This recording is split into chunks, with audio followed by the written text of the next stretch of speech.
All right. Good morning, everybody. My name is Antonio Joey Varner. Obviously, we're going to be talking about designing a PowerPoint. All right. I hope all of you are doing well, and we'll go ahead and kick this thing off.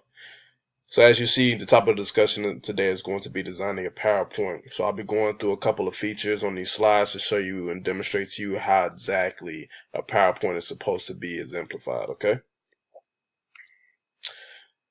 The simple life.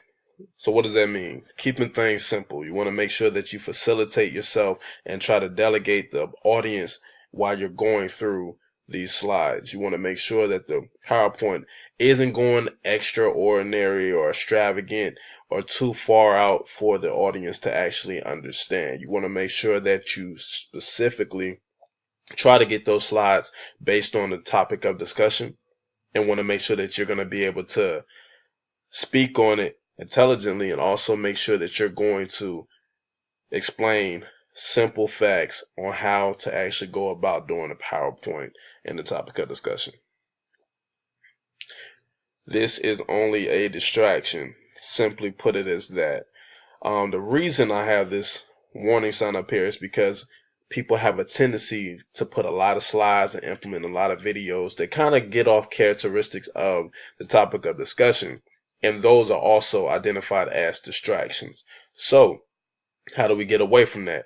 You want to simply have this alone as itself, talk about those topic of discussions, make sure that you're pulling out only what you need to inform the audience with, because as those distractions gain, they'll say, oh, look, a squirrel, and their minds will start wandering elsewhere. So you want to make sure that you only have stuff regarding the topic of discussion.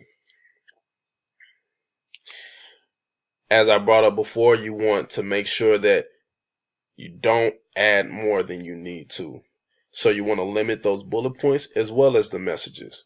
If you limit those, you won't have those wandering minds and they won't escape from the actual presentation. So if you end up limiting the bullet points, you end up targeting the messages and only highlighting the vitally important parts of the actual brief, I guarantee you will also always maintain the learners and gain their attention. We all grow up knowing that we always need to think outside the box, being creative, and also expanding the horizon.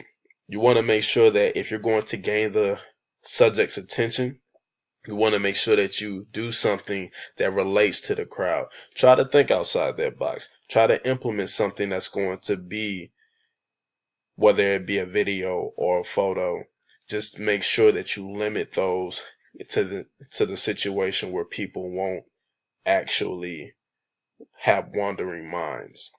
It's okay to think outside the box and implement those type of infrastructures. Now, make it pop. You want to make sure that you add those videos, as I mentioned before, add those photos, images. It could be animated from time to time, but yet again, I remind you, make sure that it is not going off subject and that is not a continuous thing, because people do not like the expected. They want the unexpected. So make sure you keep the viewer's attention by making sure things pop, but also keeping the information relevant. By doing that, you're going to have a nice and steady flow. As long as you keep that nice and steady flow, the pace will all come together and you'll be able to keep the learner's attention.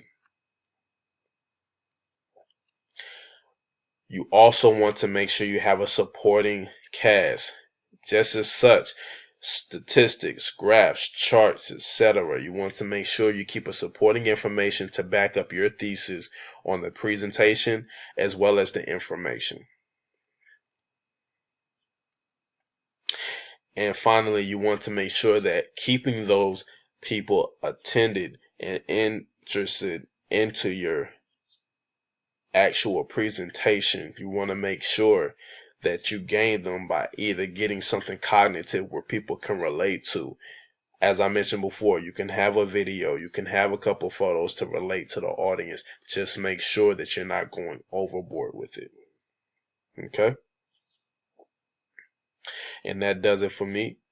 Thank you for your attention. I'm Antonio J. Varner, and this was Designing a PowerPoint. Have a wonderful day.